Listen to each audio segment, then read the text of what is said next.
ഫ്രണ്ട്ഷിപ്പിനെ value ചെയ്തോ അതേ രീതിയിൽ തന്നെയാണ് ഞാൻ പുറത്തും ആ ഫ്രണ്ട്ഷിപ്പിനെ വാല്യൂ ചെയ്തുകൊണ്ടിരുന്നത്. ഞാൻ ബിഗ് ബോസ് ഹൗസിൽ പുറത്തിറങ്ങുന്നതിന് മുമ്പ് ബ്ലസ്ലി എന്റെ അടുത്ത് പറഞ്ഞിട്ടുണ്ടായിരുന്നു, എടി നമ്മൾ ആ വീഡിയോനെ കുറിച്ച് ആരെങ്കിലും എന്തെങ്കിലും ചോദിച്ചു കഴിഞ്ഞാൽ നീ ഒരിക്കലും എന്നെ തള്ളി പറയരുത്, ഞാൻ അങ്ങനെ ചെയ്തു, അല്ലെങ്കിൽ ആ ഒരു രീതിയിൽ നീ എന്നെ ഒരിക്കലും പോർട്രേ ചെയ്യരുത്. സത്യത്തിൽ അവൻ അങ്ങനെ ചെയ്ത് അല്ല, ആ ഒരു വീഡിയോയുടെ കാര്യത്തിൽ ഞാൻ അവനെ എന്റെ ഒരു ബ്രദർ ആയിട്ടാണ് കണ്ടത്. അതുകൊണ്ട് എനിക്ക് അങ്ങനത്തെ ഒരു ഫീലിങ്സോ കാര്യങ്ങളോ ഉണ്ടായിട്ടില്ല.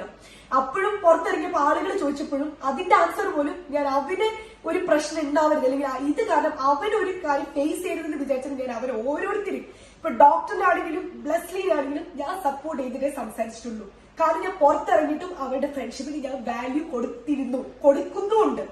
ഞാൻ ഇന്ന് വരെ അവർക്ക് എതിരെയായിട്ടോ അവരെ തള്ളിയിട്ടോ ഞാൻ ഒരു വീഡിയോ, ഒരു കമന്റ്സോ, ഒരു കാര്യവും ഞാൻ ചെയ്തിട്ടില്ല. പക്ഷേ ഇപ്പൊ എനിക്കൊരു കാര്യം മനസ്സിലായി, അത് ഞാൻ മാത്രമേ ചിന്തിക്കുന്നുള്ളൂ എന്നുള്ളത്. ഈ ഫ്രണ്ട്ഷിപ്പിന് വാല്യൂ ഞാൻ മാത്രമേ കൊടുക്കുന്നുള്ളൂ എന്നുള്ള കാര്യം എനിക്കിപ്പോ മനസ്സിലായി. കാരണം ഇത്രയും പ്രശ്നങ്ങളിലൂടെ ഞാൻ പോയപ്പോ എന്നെ സപ്പോർട്ട് ചെയ്യാൻ ഒരാൾ പോലും ഉണ്ടായിരുന്നില്ല. എനിക്ക് വേണ്ടി രണ്ടു വാക്ക് സംസാരിക്കാൻ ഞാൻ പറഞ്ഞ എന്റെ ബെസ്റ്റ് ഫ്രണ്ടായ ഡോക്ടർ റോബിൻ രാധാകൃഷ്ണനോ, ഞാൻ പറഞ്ഞ എന്റെ ബെസ്റ്റ് ഫ്രണ്ടെന്നോ എന്റെ ബ്രദർ എന്ന് പറഞ്ഞ ബ്ലസ്ലിയോ എനിക്ക് വേണ്ടി സംസാരിക്കുന്നത് ഞാൻ കണ്ടിട്ടില്ല. ഇവരുടെ ഫാമിലികൾ ഓരോന്നും പോസ്റ്റ് ചെയ്യുമ്പോഴും എന്റെ ചേച്ചിയോ അനിയത്തിയോ ഒരിക്കലും അവർക്കെതിരെയായിട്ട് ഒരു കാര്യം പോസ്റ്റ് ചെയ്യുകയോ പറയുകയോ ഒന്നും ചെയ്തിട്ടില്ല. കാരണം അവർക്കറിയാം ഇതൊരു ഗെയിം ഷോ ആണ്. ആ ഗെയിം അതവിടെ കഴിഞ്ഞു. ആ ഗെയിം കൊണ്ട് ഞാൻ പുറത്തിറങ്ങിയിട്ടില്ല. അതവിടെ കഴിഞ്ഞു. ഞാൻ എന്താണോ ബിഗ് ബോസ് ഹൗസ് എന്താണോ അതവിടെ കഴിഞ്ഞു. ഇപ്പൊ പുറത്ത് ഞാൻ നിൽക്കുന്നത് ഞാനായിട്ടാണ്. എന്നിട്ട് ഇവർ രണ്ടുപേരുടെ ഫ്രണ്ട്ഷിപ്പിന് ഞാൻ വാല്യൂ കൊടുത്തു. ഇപ്പോഴും ഞാൻ കൊടുക്കുന്നുണ്ട്. ഞാൻ അവരെ വിശ്വസിക്കുന്ന ഒരു ഹെൽത്തി റിലേഷൻഷിപ്പാണ്. അതൊരു നല്ല രീതിയിൽ തന്നെ മുന്നോട്ട് കൊണ്ടുപോകണമെന്ന് ആഗ്രഹിക്കുന്നവളാണ് ഞാൻ. പക്ഷെ ഇപ്പൊ ഞാനാണ് നടുവില്. എന്നെയാണ് ഇവർ രണ്ടുപേരും കൂടെ തട്ടിയിട്ട് കളിക്കുന്നത്. ഞാനെന്തൊരു പാവയാണോ എന്നെ ഇങ്ങനെ അങ്ങോട്ടും ഇങ്ങോട്ട് തള്ളി കളിക്കാൻ വേണ്ടിയിട്ട്? എനിക്ക് എത്ര ചീത്തയായ മെസ്സേജുകൾ വരുന്നുണ്ട്, എത്ര മോശമായ കമന്റ്സുകൾ വരുന്നുണ്ട്. ഇതൊക്കെ കാണുമ്പോൾ എന്റെ അച്ഛനമ്മയും വേദനിക്കുന്നത് ഞാൻ കാണുന്നുണ്ട്. നിങ്ങൾ പറയുന്നത് എല്ലാവരും യെസ് പറ, നോ പറ. ഇതെന്റെ മാരേജിന്റെ സംഭവമാണ്. ഞാനും ഡോക്ടറും കൂടെ സംസാരിച്ചു ഇതിനെപ്പറ്റി. ഞങ്ങൾ രണ്ടുപേരും കൂടെ സംസാരിച്ചു കഴിഞ്ഞപ്പോ ഞാൻ പറഞ്ഞു ഡോക്ടറിന്റെ അടുത്ത്, എനിക്ക് ഡോക്ടറിന്റെ അടുത്ത് ഒരു സോഫ്റ്റ് കോർണർ ഉണ്ട്, എനിക്കൊരു ചെറിയ ഇഷ്ടം എന്റെ ഉള്ളിലുണ്ട്. പക്ഷെ അത് പ്രേമാണോ എനിക്കറിയില്ല. എനിക്ക് കുറച്ചും കൂടെ സമയം വേണം, എനിക്ക് മനസ്സിലാക്കാൻ കുറച്ചും കൂടെ സമയം വേണം. ചിലപ്പോ ആ ഇഷ്ടം വളർന്ന് ചിലപ്പോ കല്യാണത്തിലോട്ട് പോവാം. എനിക്കപ്പം ഞാൻ ഡോക്ടറെ അടുത്ത് ഒന്നേ പറഞ്ഞിട്ടുള്ളൂ, എനിക്ക് കുറച്ച് സമയം താ. പക്ഷെ ഡോക്ടറിന്റെ വീട്ടിൽ അതിന്റേതായ പ്രഷർ ഉണ്ട്. ഡോക്ടർക്ക് എന്നെ പെട്ടെന്ന് കല്യാണം കഴിക്കണം. എനിക്ക് എടുത്ത് ചാടി എനിക്ക് ഒരാളെ കല്യാണം കഴിക്കാൻ വേണ്ടി എനിക്ക് പറ്റില്ല. എനിക്ക് എന്റെ കുടുംബത്തിൽ എന്റേതായ പ്രശ്നങ്ങളുണ്ട്. എനിക്ക് എന്റെ അച്ഛനും അമ്മയും സെറ്റിൽ ആവണം. അല്ലാതെ എന്റെ ഇഷ്ടവും എന്റെ സുഖവും നോക്കിയിട്ട് എന്റെ അച്ഛനും അമ്മയും ഫാമിലിനെ ഒഴിവാക്കിയിട്ട് എനിക്ക് ഒരാളെ കല്യാണം കഴിച്ചിട്ട് എനിക്ക് പോകാൻ വേണ്ടി പറ്റില്ല. ഡോക്ടറിന് എത്രയും വേഗം കല്യാണം കഴിക്കണം. എത്രയും വേഗം എന്ന് വെച്ച് കഴിഞ്ഞാൽ എത്രയും വേഗം കല്യാണം കഴിക്കണം. അന്ന് ബിഗ് ബോസിൽ ശരിക്കും ദിൽഷയ്ക്ക് നല്ല രീതിയിൽ സൈബർ അറ്റാക്ക് നേരിട്ടൊരു സമയമായിരുന്നു. റോബിന് എതിരെ നിന്നു എന്നുള്ള ഒരു ഒറ്റ കാരണത്താൽ, കാരണം റോബിന്റെ പ്രപ്പോസൽ അക്സെപ്റ്റ് ചെയ്യുന്നില്ല എന്നുള്ള ഒരു ഒറ്റ കാരണത്താൽ ഏറ്റവും കൂടുതൽ സൈബർ ബുള്ളിങ് നേരിട്ട ഒരു വ്യക്തിയായിരുന്നു നമ്മുടെ ദിൽഷ പ്രസന്ന. പക്ഷെ ഇപ്പോ എനിക്ക് തോന്നുന്നു ദിൽഷ അന്നെടുത്ത ആ ഒരു തീരുമാനം കറക്റ്റ് ആയിരുന്നു എന്ന് തോന്നുന്നു. ഓക്കെ, ആ ഒരു തീരുമാനം കറക്റ്റ് ആയിരുന്നു ശരിക്കും പറഞ്ഞു കഴിഞ്ഞാൽ. അല്ലെങ്കിൽ ഇന്ന് ശരിക്കും ആരതിപ്പൊടിയുടെ സ്ഥാനത്ത് ദിൽഷ വന്നേനെ. ആരതിപ്പൊടിയോട് സഹതാപം തോന്നുന്നുണ്ട് ശരിക്കും പറഞ്ഞു കഴിഞ്ഞാൽ. അല്ലെങ്കിൽ ഇത്രമാത്രം പണമിടപാടുകളും തട്ടിപ്പും വെട്ടിപ്പും ഒക്കെ നടത്തുന്ന ഒരുത്തന്റെ ഒരു ഭാര്യയായിട്ട് ദിൽഷ മാറേണ്ടി വന്നേനെ. അന്ന് നടന്നതൊക്കെ നല്ലതിനായിരുന്നു എന്ന് ദിൽഷ ഇപ്പോ മനസ്സുകൊണ്ടെങ്കിലും ചിന്തിക്കുന്നുണ്ടാവും, മനസ്സുകൊണ്ട് ചിന്തിക്കുന്നുണ്ടാവും ദിൽഷ. അന്ന് നടന്നതൊക്കെ നല്ലതിനായിരുന്നു, ദൈവാനുഗ്രഹത്താൽ അന്ന് നടന്ന കാര്യങ്ങളെല്ലാം നല്ലതിനായിരുന്നു എന്ന് ദിൽഷ ചിന്തിക്കുന്നുണ്ടാവും. ഓക്കെ, എന്ത് ഫ്രോഡാന്നേ, എന്നാ ഒരു ഫ്രോഡ് പരിപാടിയാണ് കാണിച്ചുകൊണ്ടിരിക്കുന്നത്. ഇന്നലെ കഴിഞ്ഞ ദിവസം എൻ്റെ ഒരു ഫ്രണ്ട് വിളിച്ചപ്പോൾ എന്നോട് പറഞ്ഞാണ്, എടാ ദിൽഷയ്ക്ക്, കാരണം ബിഗ് ബോസിൽ കയറുന്നതിന് മുന്നേ തന്നെ റോബിനും ആരതിപ്പൊടിയും തമ്മിൽ റിലേഷൻഷിപ്പ് ആയിരുന്നു. ബിഗ് ബോസിൽ ചെന്നിട്ട് ദിൽഷയായിട്ട് കണക്ട് ആയി, ദിൽഷ വിവാഹം കഴിക്കണം എന്നുള്ള രീതിയായി. ദിൽഷ അത് റിജക്ട് ചെയ്ത് ദിൽഷയ്ക്ക് പറ്റില്ല എന്ന് ക്ലിയർ കട്ടായിട്ട് പറഞ്ഞപ്പോൾ വീണ്ടും ആരതിപ്പൊടിയുടെ അടുത്തേക്ക് വരുന്നു. ആരതിപ്പൊടി അത് അക്സെപ്റ്റ് ചെയ്യുന്നു എന്നാണ് അവൻ എന്നോട് പറയുന്നത്. റിയൽ ആണോ എന്ന് എനിക്ക് അറിയാൻ പാടില്ല. ഓക്കെ, അതുകൊണ്ട് ഞാനത് ഉറപ്പിച്ച് പറയുന്നുമില്ല. ഓക്കെ, അപ്പോൾ എന്തൊക്കെയായാലും കൊള്ളാം എൻ്റെ റോബിനെ. താങ്കൾക്ക് അന്നൊക്കെ ശരിക്കും പറഞ്ഞാൽ താങ്കൾക്ക് എങ്ങനെയെങ്കിലും ദിൽഷ അങ്ങ് സ്വന്തമാക്കണം എന്നുള്ളൊരു ചിന്ത മാത്രമേ ഉള്ളായിരുന്നു നമുക്കറിയാം. ആ കൊച്ചു സത്യം പറഞ്ഞാൽ നീയായിട്ടുള്ളൊരു നല്ലൊരു ഫ്രണ്ട്ഷിപ്പ് കീപ്പ് ചെയ്തു. നീ പറഞ്ഞപ്പോ നിന്റെ ആ ഒരു ഫാൻ ബേസും കാര്യങ്ങളും ഒക്കെ ദിൽഷയ്ക്ക് കിട്ടി. ആ വോട്ട് ദിൽഷയ്ക്ക് കിട്ടി. ദിൽഷ വിന്നറായി, 50 ലക്ഷം കപ്പും വാങ്ങി പോരുന്നു. ആ കൊച്ചിന്റെ പണി നോക്കി പോകുന്നു. അത്യാവശ്യം സ്റ്റേജ് ഷോകളും ലാലേട്ടനുമായിട്ട് വരെ നല്ല ഷോകളും കാര്യങ്ങളൊക്കെ എബ്രോഡൊക്കെ ചെയ്തിട്ട് പുള്ളിക്കാരി അത്യാവശ്യം നല്ല രീതിയിൽ തന്നെ പോകുന്നുണ്ട്. ഇന്നേ വരെ പുള്ളിക്കാരിന്റെ വില പോലും പുള്ളിക്കാരി കളഞ്ഞിട്ടില്ല. ഇവനെ കെട്ടിയായിരുന്നെങ്കിൽ ദിൽഷയുടെ പണി തീർന്നേനെ ശരിക്കും പറഞ്ഞു കഴിഞ്ഞാല്. അപ്പോ ദിൽഷയെ പറ്റി അന്ന് റോബിൻ പറഞ്ഞൊരു വീഡിയോ കൂടി ഞാൻ ഈ ഇതിലൊന്ന് കാണിക്കാം. ഓക്കെ, അതും കൂടെ നിങ്ങളൊന്ന് ജസ്റ്റ് കണ്ടു. എനിക്ക് ദിൽഷേനെ അറിയാം, ഫേമസ് അല്ലേ, അപ്പം അറിയാം.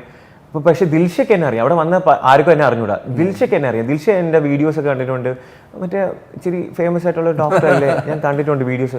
അപ്പോൾ ഒരു സന്തോഷം, ഓക്കെ ഒരാൾക്ക് എന്നെ അറിയാലോ, അത് ദിൽഷയെ പോലെ ഒരാൾക്ക് അറിയാലോ എന്നുള്ളൊരു സന്തോഷം. അത് കഴിഞ്ഞതിന് ശേഷം ഞാൻ ഓരോരുത്തരെയും ആദ്യത്തെ ആഴ്ച പഠിക്കായിരുന്നു. ഓരോരുത്തർ സംസാരിച്ചാലേ നമുക്ക് അയാൾ എങ്ങനെയാണെന്ന് അറിയുന്നത്. ഞാൻ ഓൾമോസ്റ്റ് എല്ലാവരോടും സംസാരിച്ചു. ദിൽഷയോട് സംസാരിച്ചപ്പോൾ ദിൽഷ എനിക്കറിയാം ഒരു, പക്ഷെ എന്നാലും എനിക്ക് മനസ്സിലാവുന്നില്ലേ ആൾ എങ്ങനെയാണ്. കാരണം ആൾ അധികം സംസാരിക്കുന്നില്ല, ആദ്യത്തെ ആഴ്ച ഒന്നും അധികം സംസാരിച്ചിട്ടില്ല എല്ലായിടത്തും. ഇങ്ങനെ പമ്മിയിരിക്കുന്ന ഒരാളായിരുന്നു. അപ്പം കൂടുതൽ അറിയാൻ പറ്റിയില്ല. ഞാൻ സംസാരിച്ചൊക്കെ നോക്കി, പക്ഷെ ഇപ്പോഴും അറിഞ്ഞില്ല. സെൽഫി ടാസ്ക് എത്തിയപ്പോഴാണ് ഞാൻ അറിയുന്നത് ദിൽഷ എന്ന് പറഞ്ഞ വ്യക്തി എന്താണെന്ന്. എനിക്കൊരു ഐഡിയ കിട്ടി. ആള് ബേസിക്കലി പാവമാണ്, ജെന്യൂനാണ്. ബേസിക്കലി ഐ മീൻ ദിൽഷയെ പറ്റി പറയണമെന്നുണ്ടെങ്കിൽ ആർക്കും ഒരു ദോഷം വരണമെന്നോ അല്ലെങ്കിൽ ഒരു എന്താ പറയുക ഒരു ഇച്ചിരിയൊക്കെ ഇന്നസെൻ്റ് ആയിട്ടുള്ള, ലൈക്ക് ആരും നശിച്ചു പോകണമെന്നോ ആഗ്രഹിക്കില്ല, എല്ലാവരെയും സഹായിക്കണമെന്നുള്ള, എന്താ പറയുക, ഒരാൾ ഭയങ്കരമായിട്ട് അയാളെ ഹേർട്ട് ചെയ്താലും തിരിച്ചു പോയി സംസാരിക്കണം, എല്ലാം നേരെ ആകണം എന്നുള്ള പോസിറ്റീവ് മാത്രമുള്ള ഒരു കുട്ടിയാണെന്ന് എനിക്ക് തോന്നി. പിന്നെ കുറച്ച് ആ ഒരു പ്രായം ഉണ്ടെങ്കിൽ കുട്ടിക്കളിയൊക്കെ ഉള്ള, കുറച്ച് കുറുമ്പൊക്കെ ഉള്ള, വെറുതെ എന്താ പറയുക കുസൃതിയൊക്കെ കാണിക്കുന്ന ഒരു നല്ല, നമുക്കൊരു നല്ല പോസിറ്റീവ് വൈബ് കിട്ടുന്ന ഒരു കുട്ടിയാണെന്ന് തോന്നി. ഇനി ജെന്യൂൻ ആണെന്ന് തോന്നി.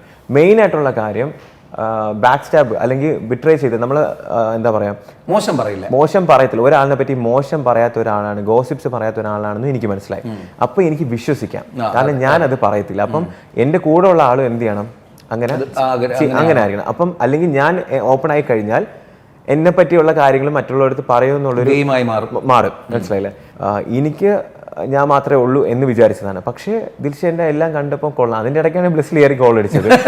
കണ്ടപ്പോൾ ദൈവം, ഞാൻ അവിടെ മറ്റേ എലിമിനേഷൻ റൗണ്ടിൽ ഉരുകി ചത്തേനെ കൊന്നു വെക്കുമ്പോഴാണ് അവന്റെ പ്രസന്ന മാമിന്റെ അടുത്ത് സംസാരിക്കണമെന്ന് പറഞ്ഞിട്ട് അവിടെ പറഞ്ഞു. എനിക്കാണെങ്കിൽ ചവിട്ടി ഇട്ട് കൊടുക്കാൻ തോന്നി ഒരു സെക്കൻഡ്. രണ്ടെണ്ണം കൂടി ഇരുന്നിട്ട് എന്നെ കൊന്നോണ്ടിരിക്കുക. അതിന്റെ ഇടയ്ക്ക് ഒരുത്തന്റെ പ്രപ്പോസൽ വേൾഡ് വൈഡ്. എനിക്കാണെങ്കിൽ സഹിക്കാൻ വയ്യ ആ എലിമിനേഷൻ റൗണ്ടിൽ. അപ്പൊ ദിൽഷയെ കണ്ടു, അതിനുശേഷം സംസാരിച്ച്. അപ്പൊ പുള്ളിക്കാർക്ക് എന്നെ മനസ്സിലാക്കാൻ തുടങ്ങി. നമ്മൾ കൂടുതൽ സംസാരിക്കും തോറുമാണ് ഒരു ബോണ്ട് സ്ട്രോങ് ആവുന്നത്. സോ എനിക്ക് ഭയങ്കരമായിട്ട് ട്രസ്റ്റ് ചെയ്യാൻ പറ്റി, പുള്ളിക്കാർക്കും ട്രസ്റ്റ് ചെയ്യാൻ പറ്റി. അപ്പം എല്ലാവരും ചോദിക്കും, എല്ലാവരും വെറുക്കുന്ന ഒരാളിനെ ദിൽഷ മാത്രം എന്ത് സപ്പോർട്ട് ചെയ്യുന്നത്? അതൊരു ചോദ്യമാണ്. അത് ദിൽഷയെ പോലെ ഒരാൾ എന്തിന് സപ്പോർട്ട് ചെയ്യുന്ന എന്നുള്ളൊരു. അപ്പം അവർക്ക് പലരും ഓക്കെ ഇനി അറിയണം എന്താണെന്നൊക്കെ. അപ്പം അതെന്താ അങ്ങനെ എന്നുള്ളൊരിത്. കാരണം അകത്ത് നിൽക്കുമ്പോഴേ നമ്മൾ ടി വി കാണുമ്പം ആ കിട്ടുന്ന ഫീൽ അല്ല നമ്മൾ ഡയറക്റ്റ് ആയിട്ട് ഇങ്ങനെ ഇരുന്ന് സംസാരിക്കുമ്പോൾ നമുക്ക് കിട്ടുന്നൊരു ഫീല്. അത് നമുക്ക് ചിലപ്പോൾ മിണ്ടാതിരുന്നാലും കണ്ണുകളിൽ നമുക്ക് കാണാൻ പറ്റും. മനസ്സിലായില്ല? ആ ഒരു ഇതിൽ നമുക്ക് അറിയാൻ പറ്റും. അത് ടി വിയിൽ കാണുക അല്ലെങ്കിൽ ഇത് കാണുന്നുള്ളവർക്ക് ആ ഫീല് വരത്തില്ല. അപ്പോൾ അങ്ങനെ ഗ്രാജുവലി നമ്മൾ നല്ല ഫ്രണ്ട്സായി. അപ്പം ഇതിൻ്റെ ഇടയ്ക്ക് ആരോ പറഞ്ഞു കൊടുത്ത് എനിക്ക് അവളെ ഇഷ്ടമാണെന്നുള്ള പറഞ്ഞു കൊടുത്ത്. അപ്പോൾ എൻ്റെ അടുത്ത് വന്ന് ഇടയ്ക്ക് വന്നിട്ട് ഫ്രണ്ട്സ് അല്ലേ എന്ന് ചോദിച്ചു. അപ്പം ഞാൻ പറഞ്ഞ് ആ ഫ്രണ്ട്സ് ആണ്. ഇതെന്തിന് വന്ന് ഇടയ്ക്ക് ഫ്രണ്ട്സ് എന്ന് ചോദിക്കുന്നത്? അപ്പം എൻ്റെ ഡൗട്ട് ഉണ്ടായിരുന്നു, ഇടയ്ക്കിടയ്ക്ക് ഫ്രണ്ട്സ് അല്ലേ എന്ന് ചോദിക്കും. ഞാൻ പറഞ്ഞ ഫ്രണ്ട്സ് ആണ്. ഞാൻ പിന്നെ കളിയാക്കാൻ തന്നെ തുടങ്ങി, ക്യാമറ നോക്കിയിട്ട് ആ ഫ്രണ്ട്സ് അല്ലേ, ഫ്രണ്ട്സ് അല്ലേ. അപ്പം അങ്ങനെ സംസാരിക്കാൻ തുടങ്ങിയതിന് ശേഷം എനിക്ക് പുള്ളിക്കാരി ഇഷ്ടപ്പെട്ടു. കാരണം ഭയങ്കര റിയലാണ്, ജെന്യൂനാണ്, പാവമാണ്. ഇതിൽ കൂടുതലും ഒരു കുട്ടിക്ക് കിട്ടാവുന്ന ഏറ്റവും വലിയൊരു ക്യാരക്ടറാണ്. പിന്നെ ഞാൻ ഒരു പെൺകുട്ടീനെ ഇത്രയും അടുത്ത് അറിഞ്ഞിട്ടില്ല. ഇത്രയും ദിവസം നിൽക്കുമ്പം എനിക്ക് ഭയങ്കര കംഫർട്ടബിൾ ആയിട്ട് തോന്നി. കാരണം ഞാൻ എങ്ങനെയാണ് അങ്ങനെ അക്സെപ്റ്റ് ചെയ്യും. ഞാൻ ദേഷ്യപ്പെട്ടാലും ഇത് ദേഷ്യപ്പെടുന്ന അല്ലെങ്കിൽ എന്നെ കൺട്രോൾ ചെയ്യാൻ ശ്രമിക്കുന്നുണ്ട്. ദേഷ്യം എങ്ങനെയാണ്, അല്ലെങ്കിൽ എനിക്കൊരു തെറ്റ് പറ്റാൻ പാടില്ല, എൻ്റെ നല്ലത് ആഗ്രഹിക്കുന്നുണ്ട്. സോ ഒബ്വിയസ്ലി നമുക്കതൊരു റിയൽ ഫ്രണ്ട് ആയിട്ട് തോന്നി. എൻ്റെ ലൈഫിൽ റിയൽ ഫ്രണ്ട്സ് ഒന്നും എൻ്റെ സർക്കിൾ വളരെ കുറവാണ്. സോ അപ്പോൾ എനിക്കൊരു ജെന്യൂൻ ആയിട്ടുള്ള ഒരാളിനെ എനിക്ക് കിട്ടി എന്നുള്ളൊരു ഫീല് വന്നു. പിന്നെ എന്ത് വന്നാലും ഒരു ഇമോഷണൽ കണക്ട് കിട്ടി. അപ്പം അവൾക്ക് വിഷമിച്ചാൽ, അവൾ ആരെങ്കിലും ദേഷ്യം പ്രൊവോക്ക് ചെയ്യാൻ ശ്രമിച്ചാൽ എനിക്ക് ഇൻഡയറക്ട്ലി ദേഷ്യം വരുന്നുണ്ട്. അതിന്റെ കൂട്ടത്തിൽ പ്രപ്പോസ് അല്ല, അതിന്റെ ഇടയ്ക്ക് പോയി സംസാരിക്കാൻ നിൽക്കുമ്പോൾ പിന്നെ കാണിക്കാൻ പറ്റില്ല, ക്യാമറ ഉണ്ടല്ലോ, മിണ്ടാതൊക്കെ ഇരിക്കണം. മിണ്ടാതെ ഇങ്ങനെ കടിച്ചു പിടിച്ചൊക്കെ ഇരിക്കണം. ഇവ എത്ര തീരും മനസ്സിൽ വിചാരിക്കും, ഇത് തീരുന്നത് ഒന്ന് പോടാന്ന് വിചാരിക്കും. മനസ്സിലായില്ലേ? അപ്പൊ സത്യത്തിൽ ബ്ലെസ്ലിയോട് ആ സമയത്ത് ചെറിയ ദേഷ്യം തോന്നി? അല്ല, ആ സമയത്തല്ല. എനിക്ക് ഞാൻ ഭയങ്കര പോസിറ്റീവ്. ഒരാള് എനിക്ക് ഇഷ്ടപ്പെട്ട് കഴിഞ്ഞാൽ ഭയങ്കര പോസിറ്റീവ്. എന്റെ നേച്ചറാണ്. കാരണം എന്നെ മാത്രം എന്നോട് സംസാരിക്കണം, അല്ലെങ്കിൽ അത് പറയുന്നത് പലർക്കും അത് അക്സെപ്റ്റ് ചെയ്യാൻ പറ്റത്തില്ല. എനിക്കങ്ങനെ, ഞാൻ പോസസീവാണ്, എൻ്റെ നേച്ചർ അതാണ്. അത് കാണുമ്പോൾ എനിക്ക് ഭയങ്കര ജലസി തോന്നും, കുശുമ്പ് തോന്നും. ഇവൻ പോയി സംസാരിക്കണമല്ലേ, എപ്പോഴെങ്കിലും അവൻ ഗ്യാപ്പ് കിട്ടി കഴിഞ്ഞാൽ പോയി വിളിച്ചുകൊണ്ട് പോയി സംസാരിക്കും. അത് കാണുമ്പോഴത്തേക്ക് എനിക്ക് ഭയങ്കര ഇറിറ്റേഷനാണ്. പിന്നെ ക്യാമറയൊക്കെ ഉള്ളതുകൊണ്ട് ഇത് കാണിച്ച നാട്ടുകാർ വിചാരിക്കുന്ന ഒരു ചിന്തയുണ്ട്, അതെന്നെ കടിച്ചു പിടിച്ചൊക്കെ ഇരിക്കും. ചില സമയത്തൊക്കെ ഉള്ളത് പുറത്ത് വന്നിട്ടുണ്ട്, ഞാൻ ഇതൊക്കെ കാണിച്ചല്ലേ എന്ന് വിചാരിച്ചു. ശരി, എന്താണ് ഇപ്പൊ നിങ്ങളുടെ ജീവിതത്തിലെ തീരുമാനം? ഒരുമിച്ച് ഡിന്നർ തീരുമാനമുണ്ടോ? ആഗ്രഹമുണ്ട്. രണ്ടുപേരുടെ വീട്ടുകാർക്കും വലിയ ബുദ്ധിമുട്ടൊന്നും ഇല്ല എന്നാണ് സോഷ്യൽ മീഡിയ ഒക്കെ പറയുന്നത്. ഞാൻ ഇന്ന് അനീത്തിയുടെ അടുത്ത് സംസാരിച്ചു. അപ്പൊ പറഞ്ഞ് ദിൽഷേര എന്താണെന്ന് കേട്ടിട്ട് അവർക്ക് വേറെ കുഴപ്പമൊന്നുമില്ല. വീട്ടുകാർ സമ്മതിച്ചു? അല്ല, വീട്ടുകാരല്ല, അനീത്തിയുടെ അടുത്ത് സംസാരിച്ചപ്പോ ഇത് പറയാൻ പാടില്ല, പക്ഷെ പറഞ്ഞു പോയി. ഈശ്വര, ഞങ്ങൾക്ക് കിട്ടേണ്ടത് ശിവനെ, കേരളം ഹാപ്പിയാവേ ഉള്ളൂ എന്ന് തോന്നുന്നു. അല്ലല്ല, അത് ഞാൻ ദിൽഷേര അനീത്തിയുടെ അടുത്ത് സംസാരിച്ചു. ഭയങ്കര ഹാപ്പിയാണ്, അവർക്ക് കാര്യമാണ്. പിന്നെ അവർ ഭയങ്കര ലിബറൽ ആയിട്ടുള്ള ഫാമിലിയാണ്, കുഴപ്പമൊന്നുമില്ല. പിന്നെ ദിൽഷേര ഇതാണ് അവർക്ക് വലിയത്, കാരണം ദിൽഷ അതിൻ്റെ അകത്ത് അങ്ങനത്തെ കാര്യങ്ങളൊന്നും പറഞ്ഞിട്ടില്ലല്ലോ. സോ ഒബ്വിയസ്ലി ചിലതൊന്നും നമുക്ക് പറയണ്ട, പ്രവർത്തിച്ചാൽ മതി. ഞാൻ ചോദിക്കട്ടെ, ഡോക്ടർ പുറത്തിറങ്ങി കഴിഞ്ഞതിന് ശേഷം അവിടെ ഡോക്ടർക്ക് വേണ്ടി നിൽക്കുന്ന ഒരാളുണ്ടെങ്കിൽ, ആത്മാർത്ഥമായി നിൽക്കുന്ന ഒരാളുണ്ടെങ്കിൽ അത് ദിൽഷയാണ്. ആ കൊച്ചെന്ന് എന്തെങ്കിലും ഒരു തീരുമാനം പറഞ്ഞിരുന്നു എന്നുണ്ടെങ്കിൽ നിങ്ങളൊന്ന് ചിന്തിച്ചു നോക്കെ, ഇഷ്ടമായിരുന്നെന്ന് കാണാം. ഇവരമ്മ കല്യാണം കഴിച്ചായിരുന്നുണ്ടെങ്കിൽ എന്ന് ചിന്തിച്ചോക്കെ. റോബിനെ ഇവിടെ കുറ്റപ്പെടുത്തുകയോ റോബിനെ അടച്ചങ്ങ് ആക്ഷേപിക്കുകയോ ഒന്നും അല്ല.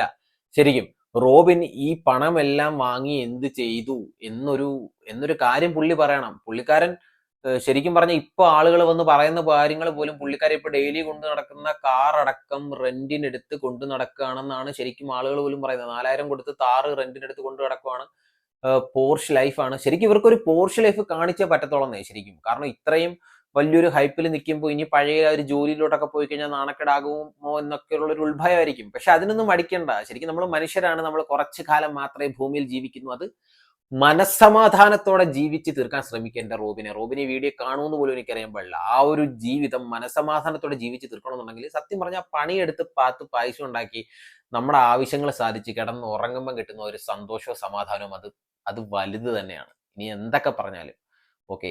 ഈ കടം എന്ന് പറയുന്ന സംഭവം ഇനി വാങ്ങിക്കൂട്ടി വെച്ചിരുന്നു കഴിഞ്ഞാൽ ഒരിക്കലും നമ്മൾ ചിലപ്പോൾ അതിൽ നിന്ന് ആ ഒരു ലൂപ്പിൽ നിന്ന് രക്ഷപ്പെടണമെന്നില്ല. അത് നമ്മൾ അതിലത് പെട്ടുപോകും. നമ്മൾ വീണ്ടും ഇങ്ങനെ വാങ്ങിച്ചുകൊണ്ടിരിക്കുക എന്നല്ലാതെ അത് തീർക്കാൻ നമ്മളെ കൊണ്ട് പറ്റണമെന്നില്ല. റോബിൻ ഇപ്പോൾ ചെയ്തതും അതാണ് ശരിക്കും പറഞ്ഞു കഴിഞ്ഞാൽ. കാരണം ഒരുപാട് ആളുകളുടെ കയ്യിൽ ഇങ്ങനെ റോൾ ചെയ്ത് കളിച്ചുകൊണ്ടിരുന്ന ഒരു വ്യക്തിയാണ്. ഒരു സമയമായപ്പോൾ പിടിക്കപ്പെട്ടു, പൊട്ടിക്കീറി. അവരുടെ ദാമ്പത്യ ജീവിതത്തിൽ അങ്ങ് ശരിക്കും പറഞ്ഞാൽ ഒരു പ്രശ്നം ഉണ്ടാവാതിരിക്കട്ടെ എന്ന് വേണമെങ്കിൽ നമുക്ക് പ്രാർത്ഥിക്കാം. ഓക്കെ. ആരതിപ്പൊടി ആയതുകൊണ്ടാണ് കേട്ടോ. പുള്ളിക്കാരി ഒരു വെറും പാവം ഒരു സ്ത്രീയാണെന്ന് തോന്നുന്നു. വെറും ഒരു പാവം പിടിച്ച സ്ത്രീയാണെന്ന് തോന്നുന്നു. അല്ല, അത്യാവശ്യം വേറെ കുറച്ച് നല്ല ബോൾഡായിട്ടുള്ള വേറെ ഏതെങ്കിലും പെൺപിള്ളേരായിരുന്നെന്നുണ്ടെങ്കിൽ ഈ ഒരു കേസ് വരുമ്പോ തന്നെ റോബിനെ അടിച്ച് അയ്യത്ത് കളഞ്ഞ് അവരവരുടെ പണി നോക്കിപ്പോയേനെ. അത് ഉറപ്പായിട്ടുള്ളൊരു കാര്യമാണ്. പുള്ളിക്കാരന് ശരിക്കും പറഞ്ഞാൽ ഇപ്പോൾ സപ്പോർട്ട് കൊടുത്ത് നിൽക്കുന്നു എന്നുള്ളത് തന്നെ ഒരു വലിയ കാര്യമാണ്. ഈ വാ തുറക്കുന്നത് ശരിക്കും ആഹാരം കഴിക്കാനും കള്ളത്തരം പറയാനുമാണെന്ന് മാത്രം നമുക്ക് തോന്നിപ്പോകുന്ന ചില സിറ്റുവേഷൻസ് ഉണ്ട് റോബിന്റെ ചില കാര്യങ്ങൾ കാണുകയും കേൾക്കുകയൊക്കെ ചെയ്യുമ്പോൾ. പ്രേക്ഷകരെ, നിങ്ങളുടെ അഭിപ്രായം എന്താണെന്നുള്ളത് നിങ്ങൾ ഇതിൽ കമന്റ് ചെയ്യണം കേട്ടോ. അപ്പൊ നമ്മുടെ ആരതി പൊടിക്ക് ശരിക്കും പറഞ്ഞു കഴിഞ്ഞാൽ ഈ ഒരു വിവാഹത്തിൽ ആദ്യം അത്ര താല്പര്യമൊന്നും ഇല്ലായിരുന്നു. പക്ഷേ റോബിൻ ഫോഴ്സ്ഫുള്ളി ചിലപ്പോൾ പുള്ളിക്കാരി ഇതിൽ പെടുത്തിയതാവാനാണ് ചാൻസ്. ഓക്കെ, ഫോഴ്സ്ഫുള്ളി ഇഷ്ടപ്പെടുത്തി എടുത്തതാവാനാണ് ചാൻസ്. സോ അതെനിക്ക് ഒരു ഇന്റർവ്യൂ കണ്ടപ്പോൾ തോന്നി കേട്ടോ. പുള്ളിക്കാരി ലൈഫിൽ അത്യാവശ്യം സ്ട്രഗിൾ ചെയ്തൊരു വ്യക്തി തന്നെയാണ് ആരതി പൊടി എന്ന് പറയുന്നത്. ഇപ്പോഴും എന്തോ ബിസിനസ്സോ കാര്യങ്ങളൊക്കെ ചെയ്ത് മുന്നോട്ട് പോകുന്ന ഒരു വ്യക്തിയാണ്. നല്ലൊരു അടിപൊളി ഒരു ലേഡി തന്നെയാണ് കേട്ടോ. കാരണം റോബിനെ നല്ലപോലെ സപ്പോർട്ട് ചെയ്ത് നിന്നിട്ടുള്ള ഒരു വ്യക്തിയാണ് എപ്പോഴായാലും. ഓക്കെ, അത് ഈ ഒരു അവസ്ഥയിലും പുള്ളിക്കാരി സപ്പോർട്ട് ചെയ്ത് നിൽക്കുന്നു എന്ന് തന്നെയാണ് നമുക്ക് തോന്നുന്നത്. ശരിക്കും പുള്ളിക്കാരി ഇതിനെപ്പറ്റി ഒരു വീഡിയോ കാര്യങ്ങളോ ഒന്നും പുറത്തു വിട്ടിട്ടില്ല. അപ്പോൾ ആരതിപ്പൊടിയുടെ ആ ഒരു ഇന്റർവ്യൂ കൂടെ കണ്ടിട്ട് നമുക്ക് ഈ വീഡിയോ ഒന്ന് ജസ്റ്റ് വൈൻഡ് അപ്പ് ചെയ്യാം. ഓക്കെ. ആദ്യം ഞാൻ കല്യാണത്തിന്റെ ഒരു കാര്യം വന്നപ്പോൾ കല്യാണം നോക്കുന്നുണ്ട് പറഞ്ഞപ്പോൾ ഞാൻ ആദ്യം ആ ടൈമിൽ എനിക്ക് നോക്കുന്നുണ്ടായിരുന്നില്ല. അതുകൊണ്ട് ഞാൻ അത് വേണ്ടാന്നായിരുന്നു പറഞ്ഞിട്ടുണ്ടായിരുന്നത്. അപ്പോൾ എന്നോട് റീസൺ ചോദിച്ചപ്പോൾ ഞാൻ പറഞ്ഞു 2 റീസൺ ആയിരുന്നു. ഒന്ന്, നമ്മളൊരു ഇന്റർവ്യൂവിനെ കണ്ടിട്ടേ ഉള്ളൂ, നമുക്ക് ടൈം സ്പെൻഡ് ചെയ്യണം, നമുക്ക് കണക്ട് ചെയ്യാൻ പറ്റുന്നുണ്ടോ നോക്കണം. അത് ഒന്നാമത്തെ റീസൺ. രണ്ടാമത്തെ റീസൺ എന്ന് പറഞ്ഞാൽ കുറച്ചും കൂടി എനിക്ക് ഫിനാൻഷ്യലി ഒന്ന് സ്റ്റേബിൾ ആയിട്ട് മാത്രമേ കല്യാണത്തിലോട്ട് പോകാൻ പറ്റുള്ളൂ. അപ്പോൾ അത് ഞാൻ പറഞ്ഞ കാര്യങ്ങൾ ജെന്യൂൻ ആയിട്ട് ആൾക്ക് ഫീൽ ചെയ്തത് കൊണ്ടും. പക്ഷേ അതിൽ പ്രധാനപ്പെട്ട ഒരു കാര്യമുണ്ട്. എന്നെ ഇഷ്ടമാണോ ഇഷ്ടമാണോ എന്ന് ചോദിച്ചപ്പോൾ കല്യാണം കഴിക്കാൻ താല്പര്യമുണ്ടോ എന്ന് ചോദിച്ചപ്പോൾ അത് ഉണ്ട്, പക്ഷേ സമയം വേണമെന്നാണ് എന്ത് ചെയ്തത്. ഇഷ്ടമുണ്ടെന്ന് വെച്ചിട്ടുണ്ടെങ്കിൽ താല്പര്യക്കുറവില്ല. പക്ഷെ എനിക്ക് നമ്മുടെ രണ്ടുപേരും ക്യാരക്ടർ നമ്മൾ അറിഞ്ഞിട്ടില്ലല്ലോ. നമുക്ക് ആകെ ഒരു ഇന്റർവ്യൂല് കണ്ടിട്ട് നമുക്കത് ഡിസിഷൻ എടുക്കാൻ പറ്റില്ല. ലൈഫ് ലോങ് കൂടെ വേണ്ട ഒരാളാണ്. അപ്പൊ എനിക്ക് പലർക്കും അങ്ങനെ ആരെയും പെട്ടെന്ന് എടുത്തൊരു ഡിസിഷൻ ആണെന്നുള്ളൊരു ഡൗട്ട് ഉണ്ട്. അത് പെട്ടെന്ന് എടുത്തതല്ല. അത് അവര് തന്നെ നമ്മളെ കാണുന്നു, അവര് തന്നെ ബാക്ക്ഗ്രൗണ്ട് ബീജം വെച്ച് വീഡിയോസ് ഇറക്കുന്നു. നമ്മൾ ലവ് ആയി എന്ന് പറയുന്നു. നമ്മുടെ കല്യാണമാണ്. കഴിഞ്ഞ വർഷം ഞാൻ കേൾക്കണത് സെപ്റ്റംബറിലാണ് നമ്മുടെ കല്യാണം എന്നുള്ളത്. ശരിക്കും നിങ്ങളൊരു കാര്യം ചിന്തിച്ചോ? റോബിനെ പറ്റി മനസ്സിലാക്കാൻ ആർക്കും സമയം കൊടുക്കുന്നില്ല. റോബിനെ പറ്റി മനസ്സിലാക്കി കഴിഞ്ഞാൽ ചിലപ്പോൾ മേ ബി ആ ഒരു കാര്യങ്ങളൊക്കെ മനസ്സിലാക്കി അവർ ഈ വിവാഹത്തിൽ നിന്നും പിന്തിരിയുമോ എന്നുള്ളൊരു പേടി കൊണ്ടായിരിക്കാം റോബിനെ അപ്പ തന്നെ കെട്ടണം, അപ്പ തന്നെ കല്യാണം കഴിക്കണം എന്നുള്ളൊരു ചിന്ത റോബിന്റെ ഉള്ളിൽ തോന്നുന്നത്. ഓക്കെ, അത് ദിൽഷയും പറഞ്ഞു, ഒന്നും പരസ്പരം മനസ്സിലാക്കണം. പക്ഷെ ഡോക്ടറിന് വീട്ടിൽ നല്ല പ്രഷറുണ്ട്, ഡോക്ടറിന് പെട്ടെന്ന് കെട്ടണം എന്നുള്ളൊരു കാര്യം ഡോക്ടർ പറയുന്നു. ഇപ്പൊ ആരതിയും പറയുന്നു, അങ്ങോട്ടും ഇങ്ങോട്ടും മനസ്സിലാക്കാൻ ശരിക്കും ഒരു ടൈം കിട്ടില്ല. നമ്മുടെ ഇന്റർവ്യൂർ ആയിട്ടുള്ള പാർവതി ബാബു തന്നെ പറയുന്നുണ്ട്. ശരിക്കും പറഞ്ഞു കഴിഞ്ഞാൽ എന്താണ് ശരിക്കും ആരതി പൊടി റോബിൻ പെടുത്തിയതാണെന്നുണ്ടെങ്കിൽ, അല്ലെങ്കിൽ ഫോഴ്സ്ഫുള്ളി വിവാഹം കഴിച്ചെടുത്തതാണെന്നുണ്ടെങ്കിൽ റോബിനെ ചെയ്തത് ഭയങ്കര മോശമായിട്ടുള്ളൊരു കാര്യമാണ്. ഞാൻ വീണ്ടും പറയുന്നു, ഇറ്റ്സ് കർമ്മ എന്ന് പറയുന്ന ഒരു ഫാക്ടർ ഉണ്ടെന്നുണ്ടെങ്കിൽ ഇതിനുള്ള പണിയൊക്കെ റോബിന് കിട്ടും. അങ്ങനെ എന്തെങ്കിലും തെറ്റോ കാര്യങ്ങളൊക്കെ ചെയ്തിട്ടുള്ളതിന്റെ ആയിരിക്കാം മേ ബി ചിലപ്പോൾ ഇപ്പൊ റോബിൻ അനുഭവിച്ചുകൊണ്ടിരിക്കുന്ന ഈ കാര്യങ്ങൾ. ഓക്കെ, അതുകൊണ്ട് ആ അഴിച്ചു വെച്ച കോട്ടുണ്ടല്ലോ, ഡോക്ടറാണെന്നൊക്കെ പറയുന്നുണ്ട്, ആളുകളും പറയുന്നുണ്ട് ഇവൻ എവിടുന്നാണ് MBBS എടുത്തതെന്ന് പോലും. സോ ഡോക്ടർ ആണെന്നുണ്ടെങ്കിൽ ആ കോട്ട് വീണ്ടും എടുത്തിടുക, അറിയാവുന്ന പണി ചെയ്യുക, മാന്യമായ രീതിയിൽ ജീവിക്കുക. ആരതിക്ക് എന്തോ ബിസിനസ്സോ കാര്യങ്ങളൊക്കെ ഉണ്ടെന്ന് റോബിൻ തന്നെ പറഞ്ഞിട്ടുണ്ട്. സോ ആ ബിസിനസ്സും കാര്യങ്ങളൊക്കെ ആയിട്ട് മുന്നോട്ട് പോയി കഴിഞ്ഞാൽ നിങ്ങളുടെ ഫാമിലിക്ക് മനസ്സമാധാനത്തോടെയും സ്വസ്ഥതയോടെയും ജീവിച്ച് മുന്നോട്ട് പോകാൻ വേണ്ടിയിട്ട് സാധിക്കും. പതിയെ വാങ്ങിയ കടങ്ങളൊക്കെ കുറേശ്ശെ കൊടുത്തു തീർത്തു കഴിഞ്ഞാൽ വേദലക്ഷ്മിയും ഗ്യാങ്ങും ഒക്കെ ഒന്ന് ഒതുങ്ങും. പിന്നെ ഈ ലൈം ലൈറ്റിൽ വന്ന് നിന്ന് തള്ളുന്ന പരിപാടി അതും കൂടെ നിർത്തിക്കഴിഞ്ഞാൽ റോബിനെ നിങ്ങൾ പൊളിയാണ്. ഓക്കെ, അപ്പോൾ ആ ഒരു രീതി ജസ്റ്റ് ഒന്ന് റോബിൻ ഇത് കാണുവാണെന്നുണ്ടെങ്കിൽ ഫോളോ ചെയ്ത് നോക്ക്. മേ ബി രക്ഷപ്പെടട്ടെ, ജീവിതത്തിൽ രക്ഷപ്പെടട്ടെ. ആരും നശിച്ചു പോകാനോ ഇല്ലാതാവാനോ നമ്മൾ ആഗ്രഹിക്കുന്നില്ല. എല്ലാവരും രക്ഷപ്പെടണം, നന്നാവണം എന്ന് തന്നെയാണ് എൻ്റെ ആഗ്രഹം. അപ്പോൾ സുഹൃത്തുക്കളെ, വീഡിയോ ഇഷ്ടപ്പെട്ടാൽ വീഡിയോ ലൈക്ക് ചെയ്യുക, ഷെയർ ചെയ്യുക. നിങ്ങളുടെ അഭിപ്രായങ്ങളും നിർദ്ദേശങ്ങളും ഒക്കെ വീഡിയോയിൽ ജസ്റ്റ് കമന്റ് ചെയ്യാൻ വേണ്ടിയിട്ട് മറക്കരുത്. അപ്പോൾ ഫേസ്ബുക്കിലാണ് കാണുന്നതെങ്കിൽ ജസ്റ്റ് എന്നെ ഫോളോ ചെയ്യുക. അതുപോലെ തന്നെ യൂട്യൂബിലാണ് കാണുന്നുണ്ടെങ്കിൽ നിങ്ങളുടെ ചാനൽ ജസ്റ്റ് ഒന്ന് സബ്സ്ക്രൈബ് ചെയ്താൽ ബെല്ലൈക്കണും കൂടെ ഒന്ന് എനേബിൾ ചെയ്ത് വെച്ചേക്കുക. പിന്നെ ഹൈപ്പ് എന്ന് പറഞ്ഞൊരു ഓപ്ഷൻ യൂട്യൂബിൽ വന്നിട്ടുണ്ടെന്ന് ഞാൻ അറിഞ്ഞു. സോ നേരത്തെ ഉള്ളതാണ്, അതും കൂടെ ഒന്ന് കൊടുത്തേക്കട്ടോ. അപ്പോൾ അടുത്തൊരു വീഡിയോയിൽ കാണാൻ സുഹൃത്തുക്കളെ. അതുവരേക്കും ബൈ.